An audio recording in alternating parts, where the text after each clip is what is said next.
here in St. Louis, and we will get back to you. Nobody has any theories on that, obviously, either.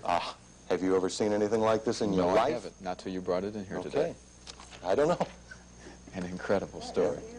News Center 2's Ron Barbour has been in this story. He's back in Elsberry, Missouri tonight, and we've got him on the phone. Ron, what is the mood of the people in Elsberry tonight? Sherry, there is no doubt the concern here is high, as a nearly full moon has kept total darkness from falling here in Elsberry. Some farmers will be spending a long night. Many of them spent today counting their herds, making certain that none of the cattle had fallen victims to the mutilation that has claimed at least 5 cows since April 24th. One farmer who reported a heifer missing this afternoon later found it had wandered off to calve. Mother and baby are fine tonight. A sizable number of farmers can be heard on their Citizens Band radios at this hour, waiting to see if a repeat performance by the UFOs is in the offing this night. If so, it would be the 4th or 5th time since June 8th that objects no one around here has ever seen before have appeared long enough to glow a bright, brilliant glow, a gold color, hover, rise, and descend several times, move to the east, move back to the west, and then vanish.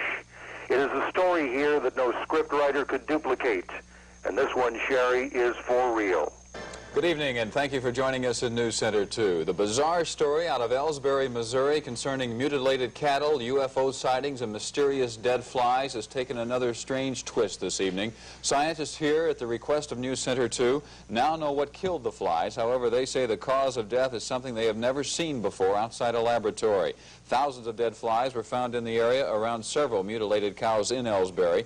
They had apparently fed on the dead cows' carcasses. A short time later, they were found dead by the thousands, sticking to nearby tree limbs almost welded to them. Our tests at Ralston Purina show that the flies died of a fungus. What has scientists baffled is that they have been able to create this condition in laboratories, but they've never seen it happen naturally. It's still not known if the flies carried the fungus to the cow carcasses or from them. It's still all a mystery. Farmers in Elsberry are counting their herds, but so far no new cases of cattle mutilations have been reported, nor have there been any further sightings of UFOs, which some people feel may be behind the whole bizarre episode.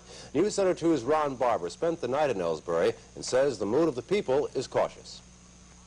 Quite a few of the townsfolk of Elsberry, Missouri gathered at the Manford Hammond residence last night and looked towards the sky. They gazed and really didn't even know what they were looking for. Whatever it was, they didn't see anything other than a bright full moon, somewhat obscured by light haze. There were even a couple of semi-professional UFO seekers, fully equipped with highly professional camera gear. But there was nothing more than a pleasant late spring night's get-together with the neighbors. Just the night before, however, Manford Hammond, his family, and others say the sights were very prolific and very strange.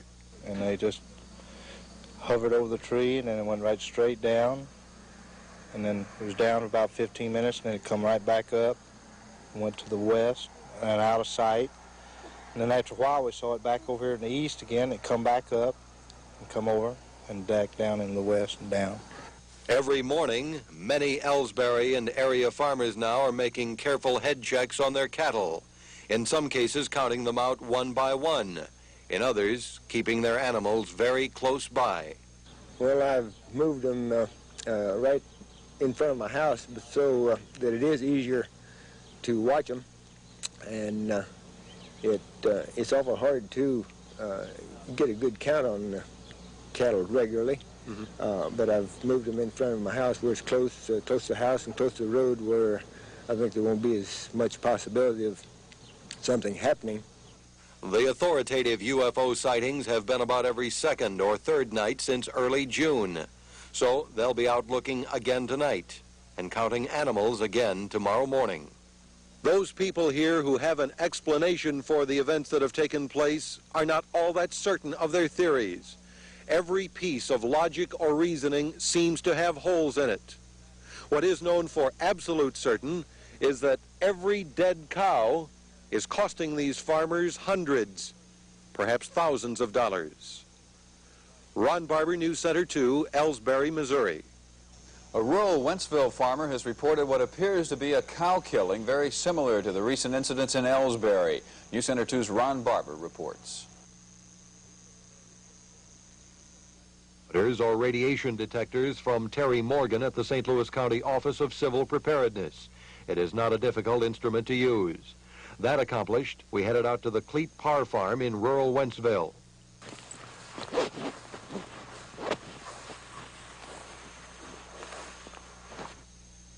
Last Saturday, Mr. Parr followed his nose to the source of a rancid smell down a slight embankment. It was there Mr. Parr discovered the carcass of one of his registered cows, apparently dead about 5 or 6 days at that time. There were similarities to the Elsberry incidents Mr. Parr noticed immediately. Although you can't see it here, Mr. Parr told me the right ear appeared to have been neatly sliced off.